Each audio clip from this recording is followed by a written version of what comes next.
Good morning students, how are you?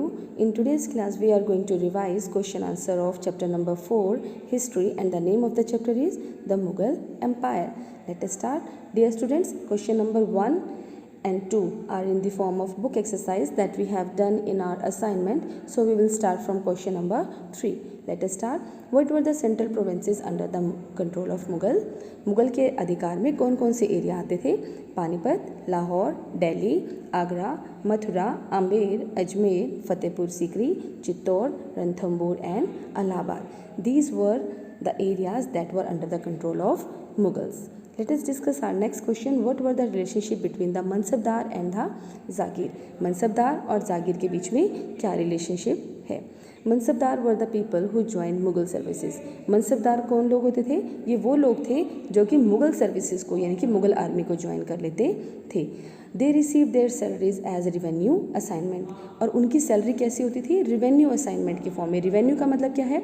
उन्हें cash salary नहीं दी जाती थी. उन्हें सैलरी की बजाय एक पीस ऑफ लैंड दे दिया जाता था, और उस लैंड से जो ये मनसबदार टैक्स कलेक्ट करते थे, रेवेन्यू कलेक्ट करते थे, वही उनकी सैलरी होती थी. और जो ये लैंड होता था यही उनका, इसी को जागीर कहते थे.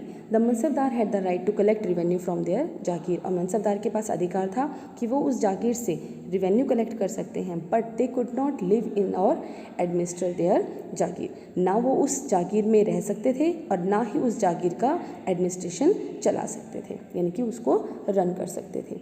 Let us discuss our next question. What was the role of जमींदार in मुगल एडमिनिस्ट्रेशन? जमींदारों का मुगल एडमिनिस्ट्रेशन में क्या रोल है?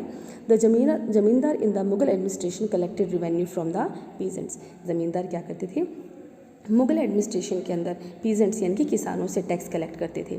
दे acted as link between the Mughal rulers and the peasant. और वो किसानों के बीच में और मुगल राजाओं के बीच में एक लिंक का काम करते थे, यानी कि किसानों से वो रेवेन्यू कलेक्ट करते थे और मुगल राजाओं को दे देते थे. Question 6 we will discuss in orally in our class. Question number 7, let us discuss. Why did Mughal emphasize their Timur, not their Mongol descent? वो जो मुगल्स थे वो इस बात पर जोर क्यों देते थे कि वो तिमूर के वंशज हैं, ना कि मंगोल के.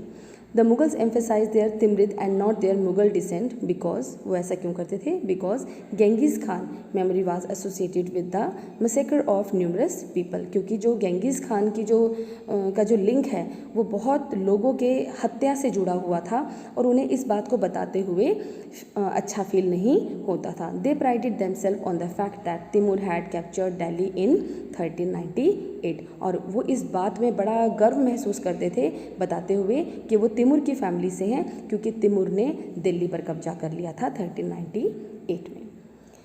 Let us discuss our next question. How important was the income from land revenue to the stability of the Mughal Empire? हमें ये बताना है कि किस तरह से लैंड से आने वाला जो रिवेन्यू था, जो टैक्स था, वो किस तरह से मुगल एम्पायर के लिए एक बहुत इम्पॉर्टेंट फैक्टर था. क्योंकि the income from the land revenue was the main source of income for the Mughal rulers. क्योंकि जो मुगल राजा थे उनके पास जो सोर्स ऑफ इनकम था वो लैंड से आने वाला सबसे ज़्यादा जो टैक्स होता था वो सबसे ज़्यादा इम्पोर्टेंट था. इसीलिए ही वो मुगल एम्पायर की स्टेबिलिटी का एक सबसे बड़ा कारण था. Let us discuss our last question. Why was it important for the Mughals to recruit mansabdar from the diverse background and not just Turanis and Iranis? Mughal राजाओं के लिए ये इम्पोर्टेंट क्यों था कि वो जो मनसबदार अपॉइंट कर रहे थे अपनी आर्मी में, वो अलग अलग बैकग्राउंड से, अलग अलग जगहों से अपॉइंट करें, ना कि सिर्फ तुरानी और ईरानी को. Reason, it was important for the Mughals to recruit mansabdar from the diverse background and not just Turanis and Iranis. ये तो सारा पार्ट क्वेश्चन में से ही है. ये इसलिए इम्पॉर्टेंट था because the empire has expanded to different region. क्योंकि एम्पायर जो था वो बहुत बड़े एरिया में फैल चुका था, और जब डाइवर्स अलग अलग बैकग्राउंड से मनसबदार होंगे तो मुगल्स के लिए उन एरिया को कंट्रोल करना आसान होगा. Question number 10 and 11 we will discuss orally in our class. Dear students, today we have revised question answer of chapter number 4, and the name of the chapter was Mughal Empire. I hope you are able to revise this chapter. We will meet in our next video. Till then, keep learning, keep growing. Have a nice day. Thank you.